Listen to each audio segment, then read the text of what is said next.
daha önce dedemiz kalaycılık yapardı. Biz de hani mevsimine göre revaçta olan iş hangisi ise biz daha çok ağırlığı ona veriyoruz. Son zamanlarda o iş azalınca, iş bitince hani el penseye, tornavidaya alışmış. Biz de o işi devam ettirdik. Şu anda tencere, demlik, o işleri yapıyoruz. Ve işimizden de, yaptığım işten de memnunum. Ve alın teridir. El emeği, alın teri en güzel kazançtır. En insanı mutlu edebilecek veya benim açımdan, benim bakış açımdan öyle görünecek işlerdir. Oldukça da memnunum. İşimi sonuna kadar götürmek istiyorum. Ama bu iş azalırsa belki daha farklı. Çünkü gün geçtikçe insanlarda değişme oluyor.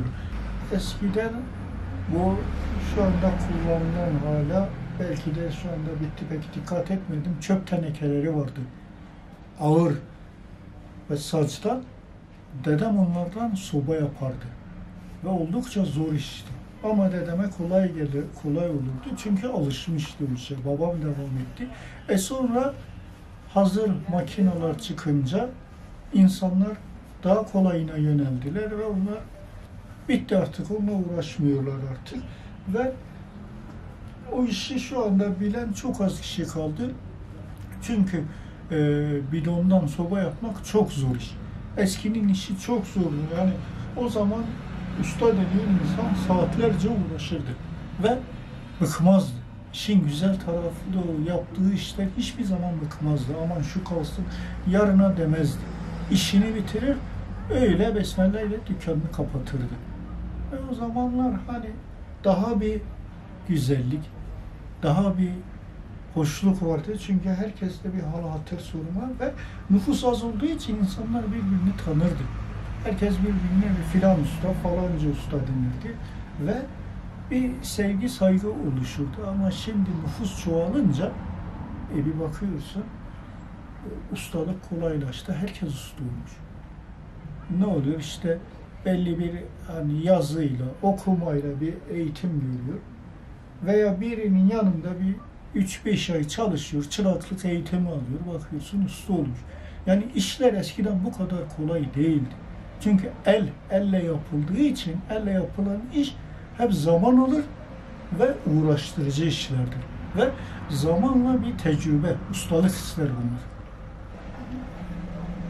Biz bu işe başladığımızda nasılsak şimdi yine aynıyız. Çünkü öyle bu işlerin hani çok kazancı yok. Zaten tamir olduğu için hani 10 liralık bir işe sen 15 lira isteyemezsin.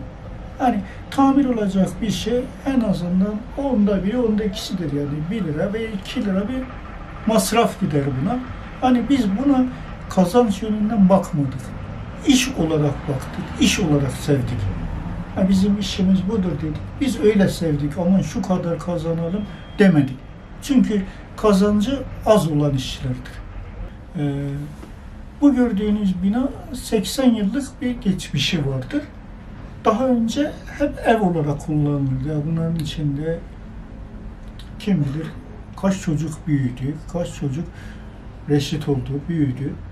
Ama ben burayı açtığım zaman veya açacağım zaman ev olarak bakmadım. İçinde yaşayabileceğim bir yer olarak değil de iş yaparak yaşamak istedim. Ve burayı dükkan haline, atölye haline getirdim.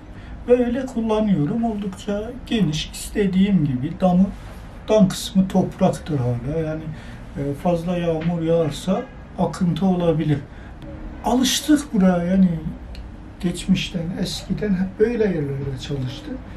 Lüks bir yer veya çalışabileceğimiz bir ortam aşırı lüks olursa aman burayı kirleteceğiz. Yani eski bir yerde daha rahat çalışıyoruz. Yeni bir yere oldu mu, yeri fayans, ne bileyim yani duvarları çok boyalı oldu mu biz rahat çalışamayız. İşe yeterince konsantre olamayız ve kendimizi de o işe veremeyiz. Öyle olur ki hani iş yaptığın zaman kendini tamamen o işe vermen lazım ki başarılı olabilesin.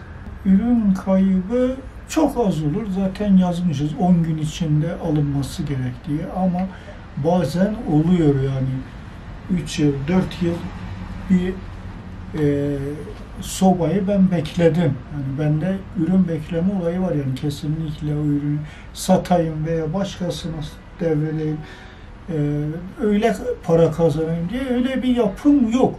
Babamın da yoktu, dedemde de yoktu. Öyle gördük, öyle öğrendik.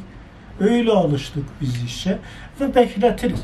Artık 3 ay mı bekler, 6 ay mı bekler ve müşteri geldiği zaman ürününü tarif ederse işte senin tenceren veya tavan veya demliğin budur deriz. O da okeylerse, onaylarsa işi veririz, kendisine götürür. Artık miktar parasını vermemişse parasını da alırız. Yani bizde öyle bu artık sahibi gelmeyecek, şunu bir satalım gibisinden öyle bir zihniyetimiz hiçbir zaman olmadı.